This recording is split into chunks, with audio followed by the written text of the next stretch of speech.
গাড়ি যাবে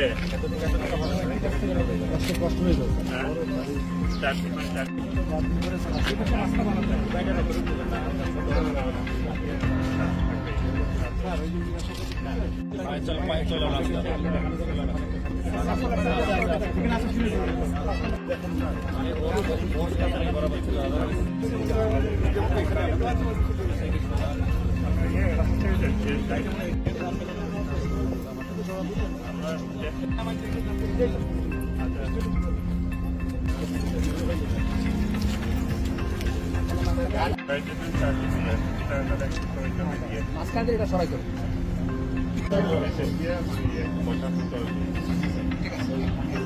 স্যার আর একটা বিষয় হলো আমাদের যে দুটো জেটি নামে ওঠে এই জেটিতে একটু সংস্কার দরকার স্যার, অনেক পুরাতন তো স্যার, এটার নাম হলো স্যার ওটা দেখবেন স্যার আমরা করে দেবো।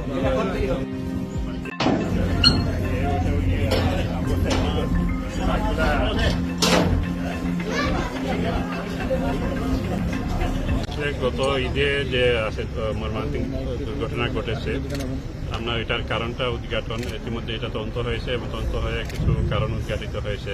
তো আগামীতে যাতে এই ধরনের ঘটনা না ঘটে সে বিষয়ে আজকে যাচাই করা এবং যে কমিটি যে সুপারিশ করেছে সেই সুপারিশ বাস্তবায়ন কতগুলো হচ্ছে সেটা দেখার জন্য আমরা এসেছি।